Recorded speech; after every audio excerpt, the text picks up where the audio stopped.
This is Talkin Huskies, presented by WaFd Bank.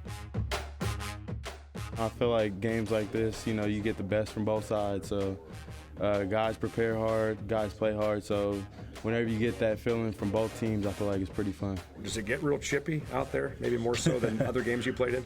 Yeah, it gets a little chippy. Maybe not as much as other games, you know. But it for sure gets chippy. It's a rivalry that spans 120 years, which means 120 years of angst will be bottled up and let loose at Husky Stadium this weekend. Welcome to Talkin Huskies alongside former Huskies running back Kenny Wheaton. What? I'm sorry about that. Terry Hollimon. You just read whatever's on the screen. I'm Michelle Ludka. Do you feel better now? I feel much better now. Okay. Based on Terry's reaction just now, the emotions will be running high all weekend long. Is this rivalry bigger than Apple Cup?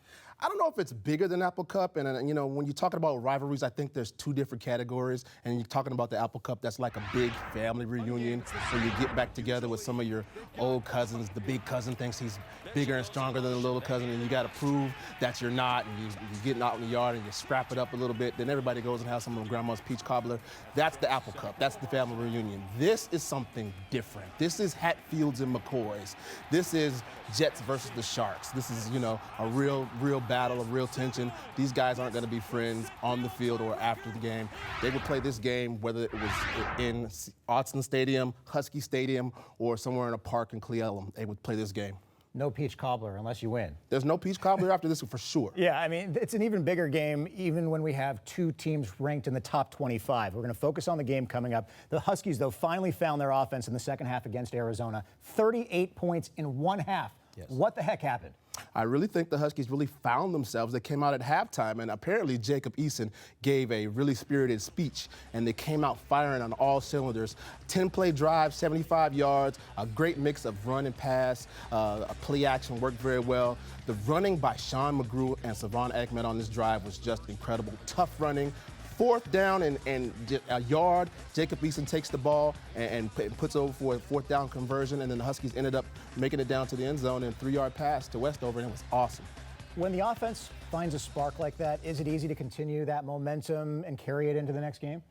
I don't know if it's necessarily the momentum that you carry. I think what the Huskies have done right now is they just really developed their identity, and now it just becomes who you are. You understand that we've been in this situation before. We now know that our offense is potent. We have weapons. We can be explosive and put up points on the board. We can sustain drives, and that just becomes more of who you are. No offense to the coaching staff, but the fans were calling for more young receivers to get more playing time. They finally saw more of Puka Nacua last week, and it worked. Yes, it did. By the way, is there any cooler name in football right now than Puka Nacua? I think not. Yes, it was great to get him involved. He was the spark that got this team going at the beginning of the second half. You see that he's a big, strong receiver to be such a freshman. And when you see the pass that he makes here, Jacob Eason to Puka Nacua, he's the kind of guy that's open even when he's not open. He's so much more mature than his age tells you. He knows the intricacies, the nuances of the game. It's not just that I'm going to be more physical. I know where to put my hands. I know how to jump up and high point the ball. And you see here his effort is just so incredible. Nacua had 3 catches for 97 yards, but a couple of those catches were incredibly good. The Huskies have won 2 of the last 3 games against Oregon, but last year was not fun to watch in overtime. That is so right, Aaron. Last year, the Dogs found themselves in overtime in Eugene, and after Washington scored a field goal to take a 27-24 lead, the Ducks scored a touchdown to win it 30-27. It was their first win in Oregon since 2014, but last year was last year. Let's look at what we've got going into this matchup this go-around. The Ducks are 5-1 on the season. Their lone loss coming against number 16 Auburn in the team's season opener about a month and a half ago. Now, this is going to be a tough game. There's no way to sugarcoat it. Oregon has won 13 of the last 15 meetings between the Ducks and the Huskies, and they make a good case coming into Saturday's game with the 8th-ranked total defense in the country. It's certainly going to be an unbelievable challenge. These guys are top 5 scoring defense in the country, got players everywhere, so we're going to go give it our best shot and be ready to go. They're a really solid defense, depth-wise, you know, explosive players.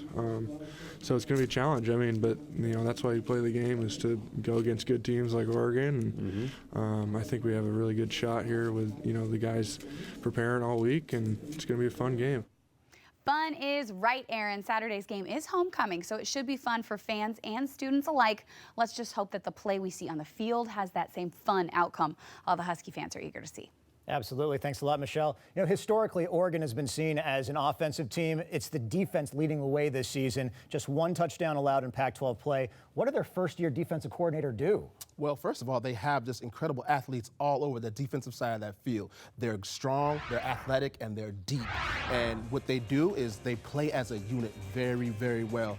As he said earlier, these guys are the number 8 ranked defense in the country. They're very opportunistic as far as the secondary, as going out and taking balls out of the air from opposing teams' quarterbacks. And the defensive front, they do an incredible job of being relentless at getting after quarterbacks. So they have done a very good job of putting together that scheme for a first-team defensive coordinator. Is this the best defense the Huskies will face all season? It'll probably be one of the best, if not the best for sure.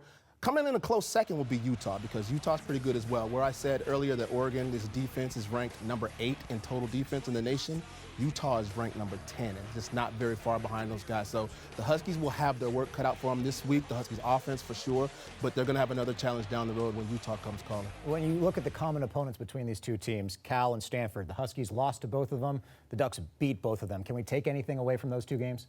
Well, what I take away from both of those games, I guess, when you talk about them playing Cal and playing Stanford, they were low-scoring affairs. I think they scored 21 against Stanford and 7 versus Cal. You look at the points and the productivity that the Washington Huskies offense have put up this year, we're averaging 38 points per game. So if the Dogs can have that kind of output, put up that kind of productivity, and put the kind of points on the board versus the Oregon Ducks, I think we'll have a good chance of being victorious. Here's a sneaky X factor. It played in, and I remember last week with the Seahawks and the Browns. The Browns only had 6 days of rest. The Seahawks had 10 days of rest. Oregon played last Friday at home. Washington played Saturday night in Arizona, didn't get home until probably early Sunday morning. Is that extra day a big deal?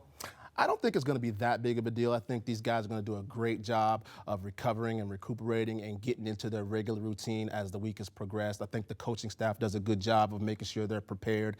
That extra day, I don't think it will play into a factor. It's been 7 days since that took place, so I think the Huskies should be good. It's a good thing the game is at 12:30 on Saturday, because the adrenaline consumption will be through the roof from the second the sun comes up in the morning. Up next, we'll ask Terry to look away, because it's the 25th anniversary of a play that turned this rivalry on its head. Yeah, Michelle Lutka takes a closer look. That's next on Talkin Huskies.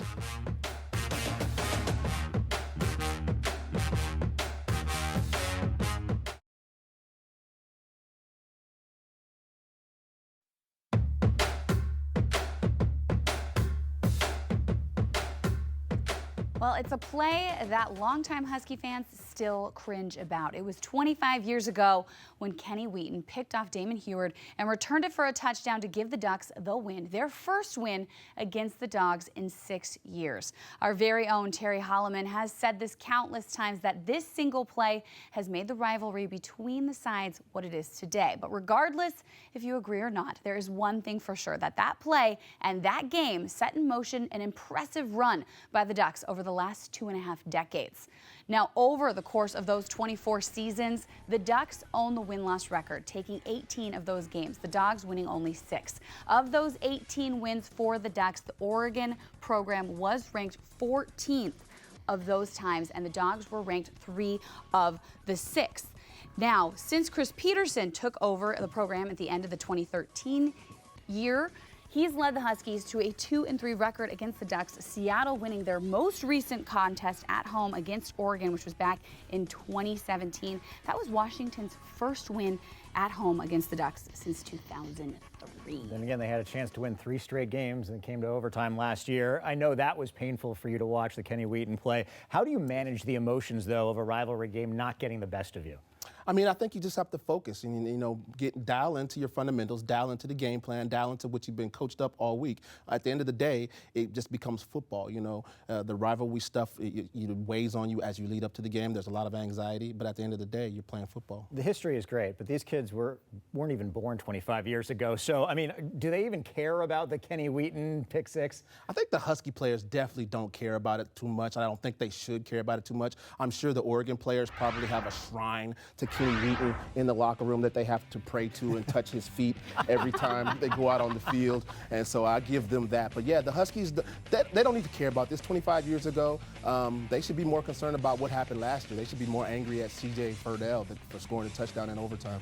I want to see that locker room. It sounds interesting. I mean, all the glamour of the Nike deal, and then I'm sure they do. Kenny Wheaton, apparently. Nike wasn't that involved back then and before then. Now, since they're successful, they've gotten involved. And when they had the Disney Donald Duck logo back in the day. If you're Chris Peterson before this game and you had to choose one person to give that pregame pep talk, who would it be?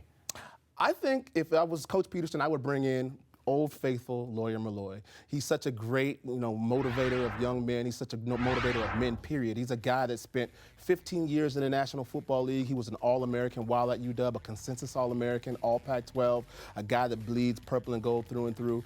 That's somebody that I would bring in to make sure that these guys, the young guys would, tie into what he has to say, buy into what he has to say, and get them fired up. So it wouldn't be Kenny Wheaton. We're not gonna, he is the one guy named, what is the guy that's on Harry Potter? He whose name should not be spoken. Voldemort? Yeah, that's him. I said him too now. He's that bad. See, sorry. now we got all kind of jinxes going on. Yeah, no, Terry, we need to calm you down a little bit because I know how heated you get about all this, but I would like to know, because we've been talking about the game's supposed to be fun, and I mentioned it in the last block that it's homecoming this week. Right. And usually you'd like to see your school, maybe tee up an easy win for the homecoming game. Fans, students, everybody enjoys that, happy.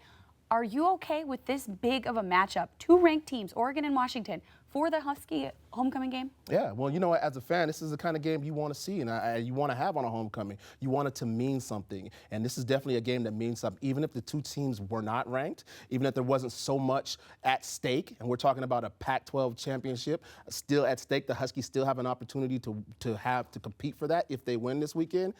I just think that having this rivalry on homecoming, it's such a big deal still. It's a bigger rivalry than Gryffindor and Slytherin, if we're going to go down that route. Up next, the Huskies have to stop one of the best quarterbacks in the Pac-12. We go under center, taking a closer look at Justin Herbert. That's coming up next.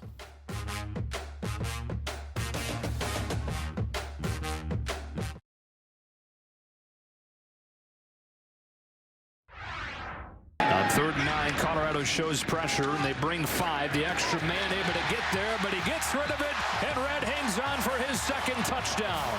We're going to be spoiled in this game. Two quarterbacks that could or will eventually play at the next level, including Justin Herbert. Let's take a look at his stats over the years. Remember, he missed 5 games back in 2017, but this year his touchdown to interception ratio rivals Russell Wilson in the NFL. Aside from that one interception, more than 1,600 yards, a 69% completion rate. Here's what Huskies cornerback Miles Bryant had to say about Herbert. I feel like every year his arm just gets better. They put him in a lot of positions for him to succeed, which he's done the past couple of years. So, I mean, he just has a good arm talent. He makes the right reads, and he kind of propels that offense over there.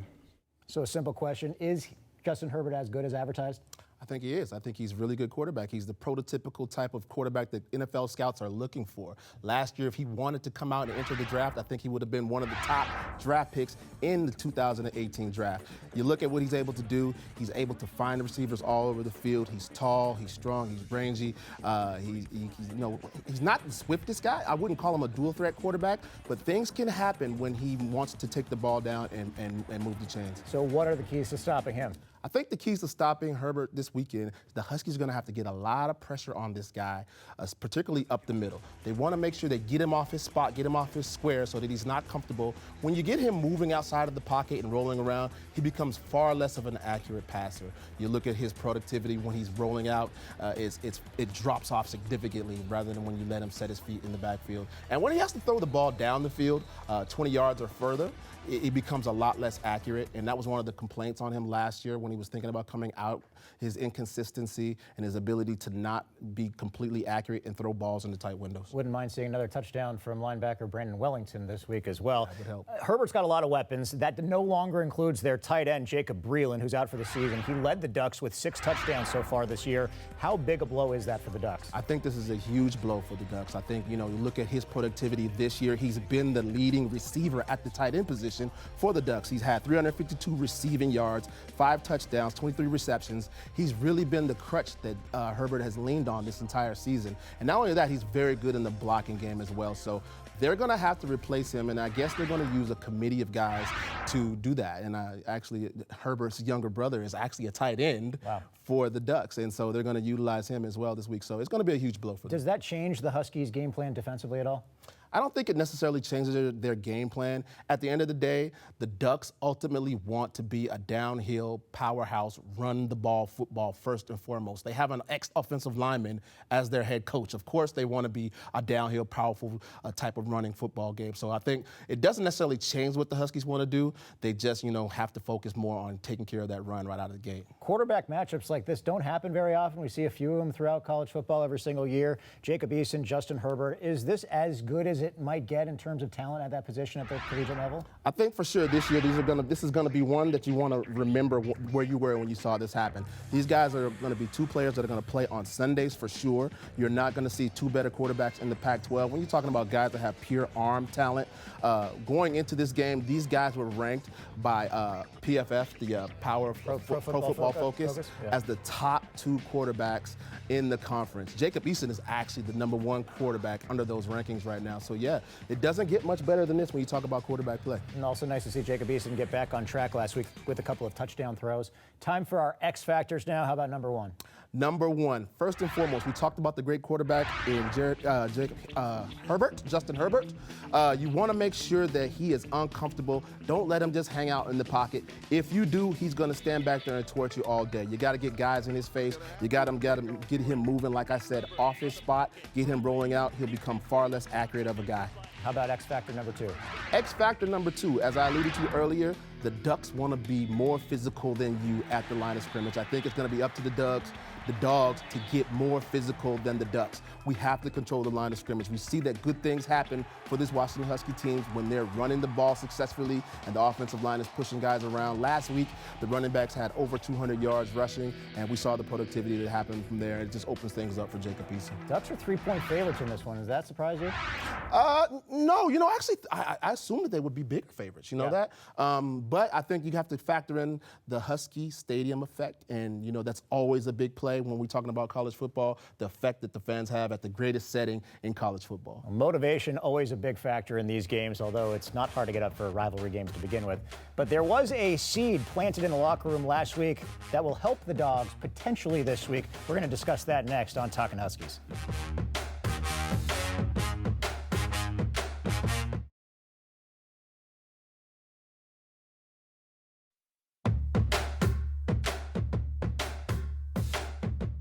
When guys don't talk a lot and then they finally do talk, I think people, no matter what they say, they're going to listen just because it means more. So for him to say anything and, be a vocal guy like he should be and he has been lately, that was big for us. I asked you earlier who you would have talk to the team before the game. You said Lawyer Malloy. Sometimes there needs to be that kick in the butt at halftime, and that's what Trey Adams was just talking about just now. Jacob Eason reportedly gave a halftime speech last week along with some defensive players. Then they turned it around.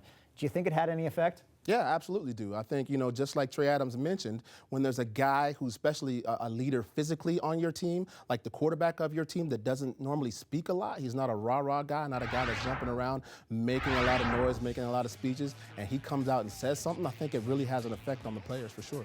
You've been in the locker room before. In general, are halftime speeches really effective, or do we make too big a deal out of them? Well, I think it all depends, Aaron. I think it depends on who it is that's giving the speech, because sometimes there can be what we call a manufactured leader, somebody who, the coaches think is the leader of the team, but may not necessarily be the leader of the team, and he stands up and says something that's corny. Like, come on, guys, we gotta get to it.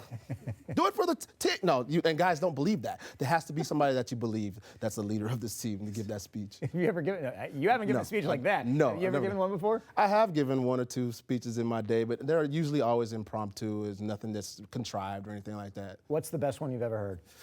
The best one I've ever heard, I've heard a few. I guess I got from Coach Randy Hart that used to be here. He gave some good ones. But really the best speech I ever heard in the locker room, my freshman year, there was a guy who will remain nameless, whose locker was close to mine, and he used to stand in front of his locker before every game and give these dramatic speeches. And it would be like, these guys are out there, they're trying to take it from us. They're trying to ruin our dreams. We got to go out there and smash. We got to do it. And I was like, who's he talking to? And then one day I looked in his locker and he had a little miniature husky doll this big, like it was a keychain, that he would give this speech to every week. It was like Pedro Serrano in Major League. If you say so. I never saw the movie, but it was crazy. It was a testament to some of the wild guys we used to have on the team back in the early 90s. You have to watch Major League. Yeah. What are the buttons, though, that need to be pushed before you go into this game or at halftime? What motivates these guys going into a rivalry game like this? I think understanding the situation that you're in, understanding what's actually at stake, understanding that, hey, if we go out here and win this game, we have an opportunity to do something that not a lot of other teams have done. We have an opportunity to go ahead and continue and fight for another Pac-12 championship, only if we win. And, those are some of the buttons that need to be pushed, and understanding the historical value in games like this. Okay, taking a note out of Mr. Nameless that you were talking about earlier, I want you to give our audience a pep talk. I mean, what do Husky fans need to get fired up for tomorrow? Well, Huskies, I think, you have to take into account we have an opportunity right here to do something that has never been done in years, in over a decade, and that is take the power back from the Pac-12 North and put it right here in Seattle. The Ducks are going to try to do something this weekend that we would never allow. They're going to try to come into Husky Stadium and steal a W. Okay? That's like somebody walking into your house and stealing your remote control, putting their feet on your couch, flipping through your channels. You're not gonna allow that, are you? You're not gonna allow some guy to come in and put their feet on your couch and turn your channels? So we're not gonna allow the Ducks to come in here and walk away with a W. You got me? Let's go and watch this game and get hyped up and run out there in Husky Stadium with our hair on fire. Let's do it. Let's go. Let's get that remote control and put the Ducks on mute. That sounds good. I like that. You guys ready to go? I'm ready to go now. I'm ready to go. Let's do it. I'm not following that either. I'm giving the floor to Terry Hollimon in our next segment. It is prediction time. Coming up, we'll take it to the bank, presented by WaFd Bank next.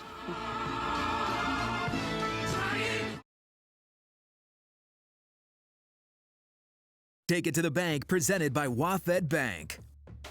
Now that I'm older and I've seen it, and I saw what it meant to this team last year, and I saw how much the fans are involved in it and everything. It's just such an awesome big game and big deal to be a part of. I mentioned it before, the Ducks are 3-point favorites at Husky Stadium. That means they would be a 9-point favorite if it was in Oregon. 6-point flip, because remember, neutral site would be 3 points and then 3 points to the other team's stadium. Right. Time for Take It to the Bank, presented by WaFd Bank. You like the education there? I like that. Appreciate that. What do you got for us? I think it's going to be a tough, knock 'em down, rock 'em, sock 'em football game this weekend at Husky Stadium, but the Dogs win it 35-28. You can take that to the bank. It's going to be a defensive struggle, I think, but I think the Huskies are going to come out with a lot of offensive points. 35-28, it's going to be a defensive struggle? Well, I mean, defensively, I think you're going to see a good defensive show, like some interceptions, some fumbles, some things like that nature. Okay, now I understand. All going in the Huskies' favor. That's right. It's all about, exactly. Yeah. It is number 12, Oregon, number 25, Washington. The 112th meeting between the two schools. The Huskies lead the overall series 60-46-5. That's going to do it for us. For Terry Hollimon and Michelle Ludka, I'm Aaron Levine. Hopefully they're dancing like this after the Husky game against the Ducks.